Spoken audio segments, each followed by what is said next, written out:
expressed on this program are those of the participants and do not reflect the views of BronxNet or the program underwriters.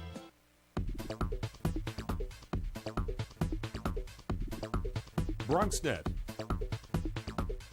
Your voice, your views, your vision.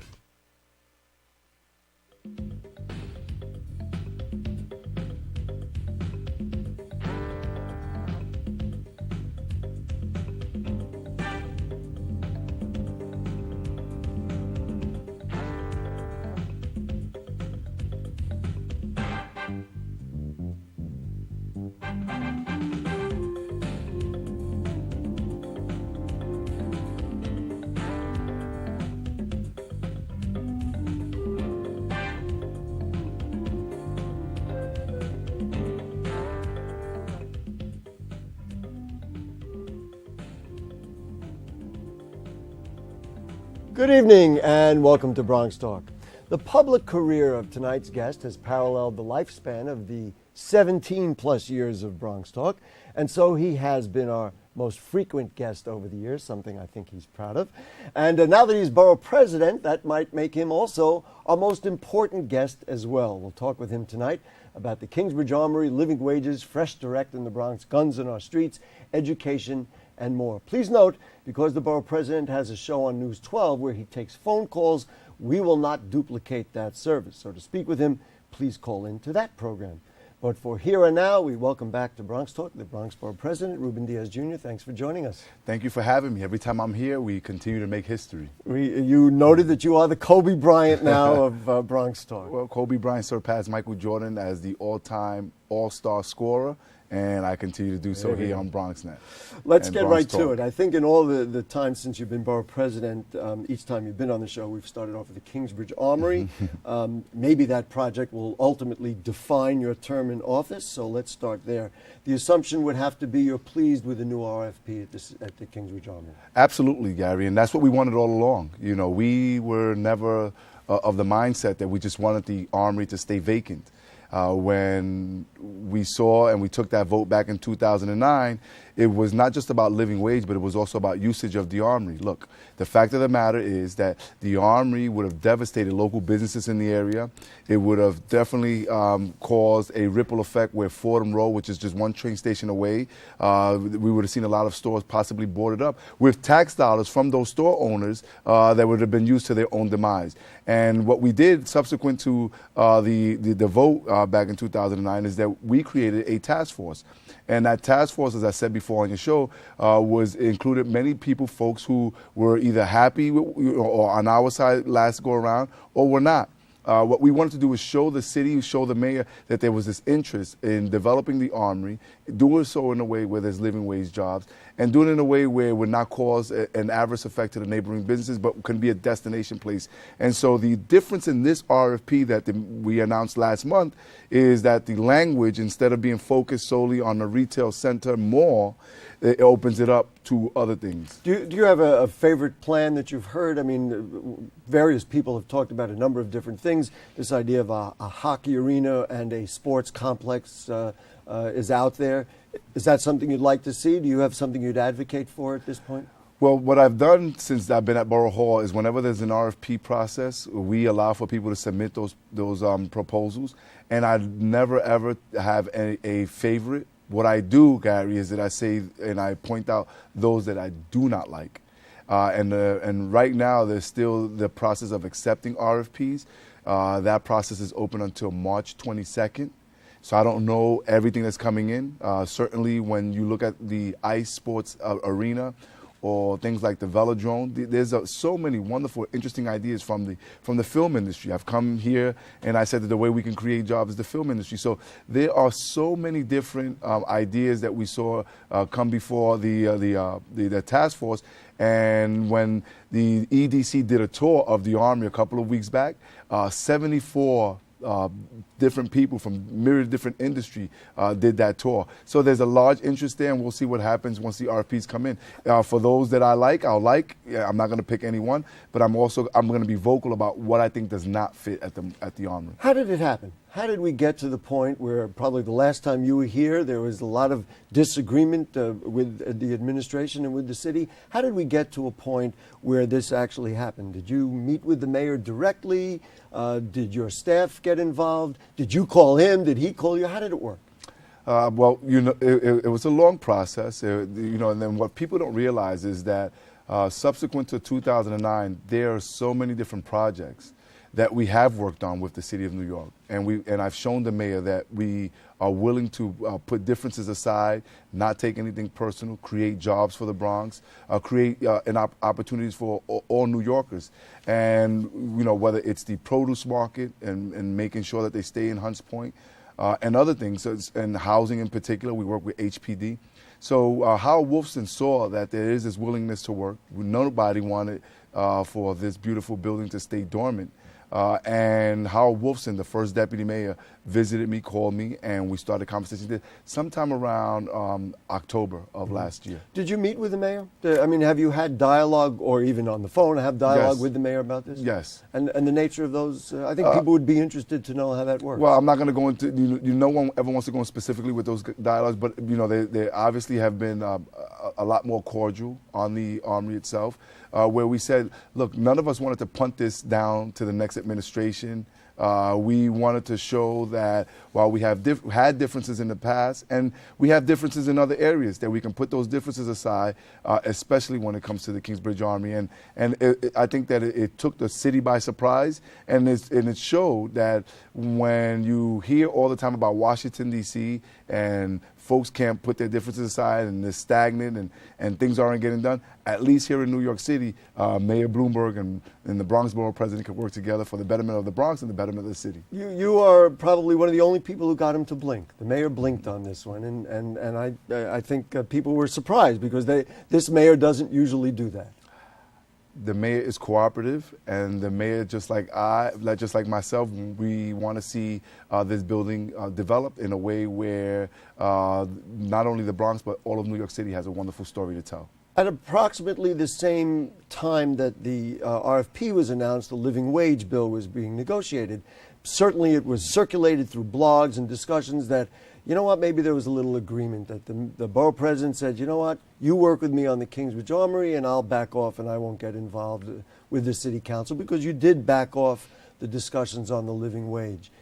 Was there an understanding, tacit or otherwise, that, I'll do one and I won't do the other? No, let me be clear here. The mayor has said that he does not support or intend to sign a bill put before his desk on the Fair Wages for New Yorkers Act, which is the living wage. We define it as $10 an hour with benefits, $11.50 without.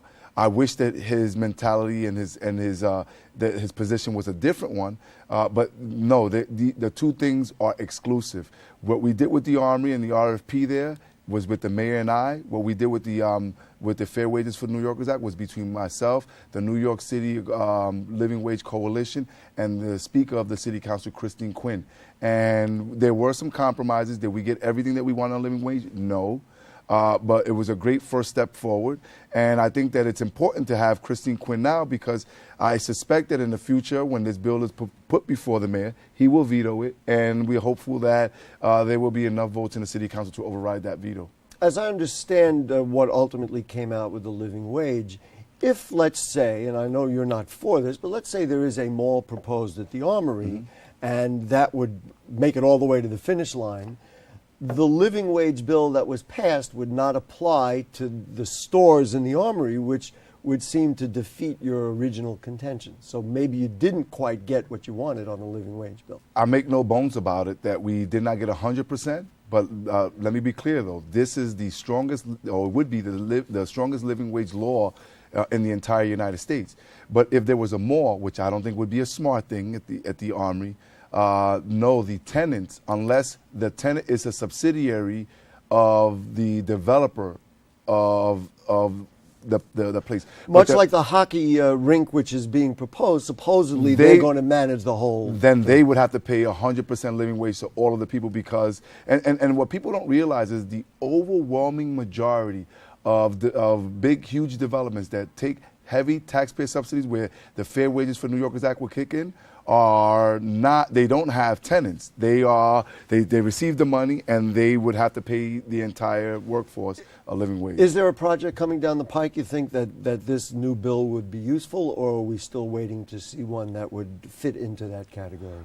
Well, I would hope that the city council, and we've been speaking to the speaker, I would hope that they would hurry up and pass it, because there's so many different things that are coming. In the interim, what I have not done is I have not made any decisions on projects that I support mandating a living wage, and I'm allowing for this debate to happen and be resolved at the city council, so that we don't just do it project by project, whereas it would be a citywide ordinance. So I'm hoping that they hurry up and vote this into law, so that as more and more projects, be it in the Bronx, Brooklyn, Queens, Staten Island, the Fair Wages for New Yorkers Act will kick in. Obviously, the dialogue, one of the dialogues now in the Bronx is about the Fresh Direct program. Let's bridge the two things.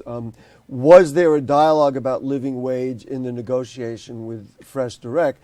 You have said that the living wage bill, if nothing else, will change the dialogue for how we do business in the city of New York. Did it change or affect the dialogue in the process of bringing Fresh Direct to the Bronx? So if the Fair Wages for New Yorkers Act were law by the time the Fresh Direct agreement was reached, they would have to pay 100% living wage. But again, it's not my fault that we don't have the bill yet, into law in the city. We're pushing that. So to answer your question, while there is not a mandated living wage at Fresh Direct, there has been that dialogue with Fresh Direct. And if you look at the average salary, it's over $16 an hour. So there are good wages there, but not all of them will be the living wage rate, which is $10 an hour with benefits, $11.50 without. So to quote a phrase, a simple twist of fate that it didn't quite work out from a timing perspective for it to be applied in this case. But in the future, something like this would be applied. And I think that's an interesting distinction. And in the last 2 years, or since 2009, since we said no to related companies coming into the Kingsbridge Armory, there have been different projects that creates jobs like Jetro in the Bronx that we've been supportive of, that I've been supportive of, without a living wage mandate. Along with the mayor and governor, you hailed a deal with Fresh Direct. Wasn't the process a bit backwards, because many Bronxites were upset? You know what? The borough president came out and said, we now have a deal, yet the hearing was still to come, and the community board, your own community board, didn't really get a chance to at least weigh in and have their say about the use of the site. That's not true. The EDC, and I've been speaking to Fresh Direct for quite some months now. The EDC made a presentation to Community Board 1. Are there members of the Community Board, a very few, who are out there saying that they didn't get their say? Well, they should have been at the Community Board meeting. We also heard in our hearing at the IDA, and that's a lot of the things that came out, the concerns that came out, are in the memorandum of understanding that we have with Fresh Direct. So we listen to the community, but Gary, look, you have 2,000 jobs in Long Island City. Many of the people who will work in Long Island City now, when Fresh Direct moves to the Bronx, they may not want to come to the Bronx. So that's going to open up more slots. Already Fresh Direct employs about 400 Bronxites out of the 2,000. When they move to the Bronx, it's going to open up even more. And then there's the projection by Fresh Direct to having 1,000 additional jobs over the next 3 years. We believe that a good chunk of those jobs are going to go to Bronxites. How do I go to Bronx folks and say, we don't want you to work, especially in an area where unemployment is so high? There's so much information out there. I know that there's even some people who want to use the site for parkland, but it is an industrial site. It isn't in the Harlem Railroad yards, and it's almost as of right. There's no ULURP process to this. Let's talk a little bit about the jobs. Now, you said the 2,000 jobs that were in existence, another 1,000 to be hired by 2019. Mm-hmm. I suppose for many that sounds like it is far away. It's not right away. It's 7 years away. But of those, according to the MOU, only 30% will go to Bronxites. I'm not an attorney, but if you read the language, and if we put our legal caps on, the language says a minimum of 30%. It's not a maximum of 30%. It's not only 30%. There's a minimum. And if you look at the way that we've been having a conversation with Fresh Direct, is the same way that we did with the Target and the Home Depot at the Gateway Mall. You know, where we, meaning my office and the Bronx Over Economic Development Corporation, we did the job fairs. And if you look, the language then spoke of certain percentages. These percentages may not be enforceable by law, but they are enforceable in terms of what is it that we continue to do with the amount of money that we gave to Fresh Direct and what BOEDC is lending to Fresh Direct. Can you understand from the perspective of Bronxites who have been through this, whether it be Yankee Stadium and the filtration plant, and they hear about promises with jobs, they hear about an MOU, which, as in the case of the filtration plant, the terms of that have already been broken, and they say, you know what, now the borough president is doing, number one, exactly what he said he wouldn't do with the Kingsbridge Armory, because basically he's saying, I will take jobs even if they're not the best jobs. And then number two, he's signing an MOU, which is maybe not legally enforceable, and telling us we're getting 3,000 jobs when really it waters down to less. What I'm suggesting is it resonates, and you and I have had the dialogue about all these projects, like many of the things in the past. So you give me some time here. Not all 3,000. That's why we're here. Not all 3,000 jobs are going to go to Bronxites, but a good deal of those jobs. And let me tell you why. In order for Fresh Direct to have the necessary funding to be able to build there, they have a loan from the empowerment zone money that the BOEDC has. So automatically you have to have a certain percentage of jobs. It's about $3 million, as I understand. Yeah, $3.5 million, and then there's another $500,000. So while it maybe is not legally enforceable, the MOU, it is in terms of what BOEDC does with their financing for the project. So that's the leverage that we have there. When you look at what we did with the Gateway Mall, over 70% of the people who work in Target and Home Depot come from the Bronx. How? We did our job fair right out of the rotunda. Right in the rotunda at Borough Hall. That's what we plan to do with Fresh Direct. Not only that, when you see that we were able to get Smith Electric from Missouri to come to the borough where they are manufacturing all electric vehicles. This is and have Fresh Direct now be able to purchase those zero emission all electric trucks.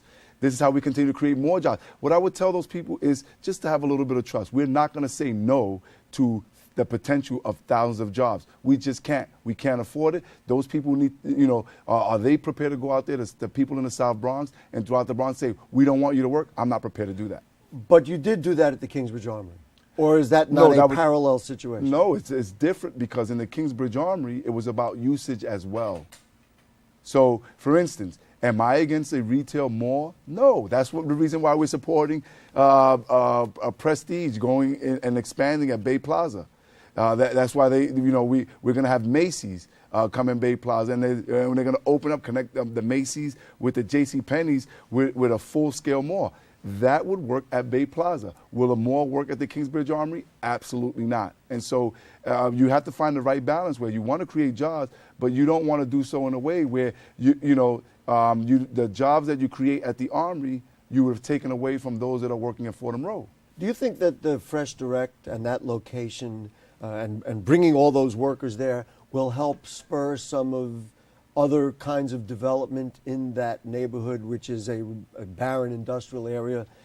I'm going to suggest maybe restaurants or other things. Do you think that's the beginning, or do you think it'll just be a nice thing and then we move on? No, I would hope so. Not only I would hope that, folks find other opportunities because, again, it speaks to the point that it's not just about the jobs that are actually created at Fresh Direct, but if you have 3,000 plus individuals working at that site, maybe somebody can open up a diner. Maybe you can open up some type of ethnic food chain or have a truck out restaurant there. But think about the jobs that it's also going to create where Smith Electric is going to have to employ more people to manufacture the trucks that companies like Fresh Direct are going to purchase. Obviously, you and the BOEDC would support that wholeheartedly if people said we want to open things in that area and create a new community. Of course you would. I do want to give you a chance to talk about the Smith Electric connection, which I thought was interesting. It actually gives you a chance to respond positively to some of your promises about greening the Bronx. Why don't you talk a little bit about, because I think it's important that people know that this is an opportunity for a Bronx company to make some money, create some jobs about greening the Bronx. So you know, in all of the years that I've been on your show, when I was an assembly member, I don't think that anyone could question my commitment, my resolve to make the Bronx a cleaner, greener, healthier place. And one of the things that we need to do is figure out how is it that we take the trucks and the vehicles that pollute the air, and no easy way to say it. Pollute the air. What they so do. what we did is through the BOEDC, we started by helping a business owner purchase an all-electric, zero-emission truck for his business. One truck became 2 trucks. He purchased 3 trucks. Next thing you know, we're meeting with the folks from Smith Electric.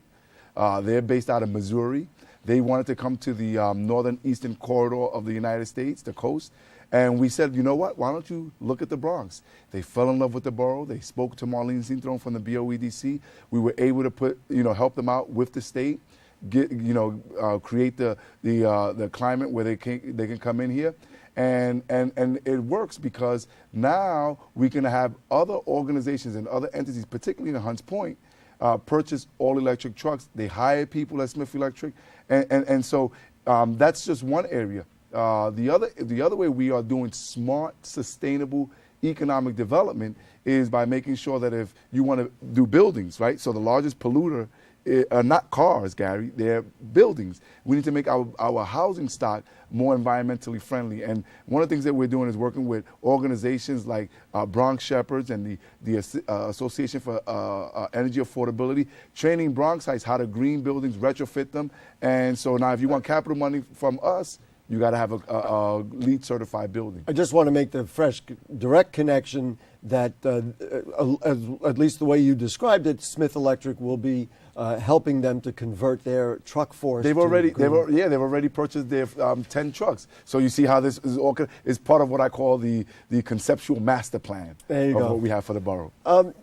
I suppose back to the idea of you working with the mayor, there was an op-ed piece in the Daily News the other day of Ruben Diaz and Michael Bloomberg. I thought it was a rather interesting connection because that kind of thing was maybe not even a dream a couple of years ago.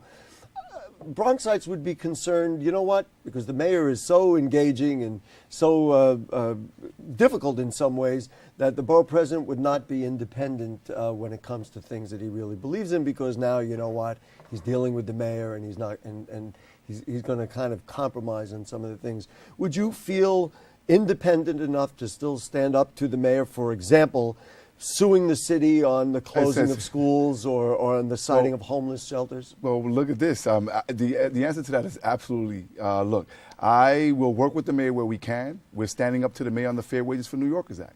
We're standing up to the mayor on school closings. We're standing up to the mayor on having the Doe Fund come to the Mueller facility. Now, you know about the Mueller facility where the Army Reserves are leaving the borough. We wanted the National Guard to go there. Instead, they want to bring in 200 beds of homeless single men, and we're moving forward on that. Your State of the Borough speech, I thought, was somewhat light on education this time around, and that you didn't spend a lot of time with education. Now, not to say that you weren't passionate about education. What do you think about the mayor and his attitude toward teachers, and what do you think needs to be done now, especially with the fact that the teacher grades are out of that dialogue so that we have a little more symbiotic relationship between teachers, children, and parents in the schools? It's shocking that you say that, because I know that you take and you dissect these speeches. If you look at the hard copy of, maybe you want it more, but if you take the hard copy of the speech, you would see that by far education is the area where I believe it was like 2.5 pages worth of education. I mean, we spoke of all of the different things that we're doing to make sure that our children have smart boards, computers, playgrounds, auditoriums. The fact that we spend the bulk of our capital funding in the public schools, how we created an atmosphere at John F. Kennedy campus where there can be a wonderful coexistence between charter schools and public schools. We did our education summit. We're about to present the which I moderated one segment. So we're about to present them with with the white paper. We're almost out of time. Talk about the parent teachers. center. Talk about the quote-unquote war on teachers. Do you have? I think it's despicable. I think that when you look at the fact that we are in a society and we in a city where the Kardashians are revered, or sports figures get paid so well, when no matter who you are in life, if you become successful, you can always attribute that to one or two or more teachers that really influence you in a positive light. Teachers are out there every day, many of them coming out of their own pockets to make sure that they do the best they can to educate our kids. Are there problems? Absolutely, but we should never ever fall into a comfort zone where we're just vilifying the very people who I think are doing all they can to provide an educational atmosphere to our children for a third of their day. I hadn't thought I was going to do this. Name a Bronx teacher that influenced you. Mr. Peloso. And it took you 3 seconds to Mr. do Coletti. it? Mr. Peloso in PS 31, Mr. Coletti in Clark Junior High School, Mr. Black in Lehman High School. I mean, the list goes on and on. I could thank Mr. Greenhouse at Dewey Clinton Ms. High School. Calderon and Lehman. One more thing we have to touch on, because tragically you've been at the epicenter of this before,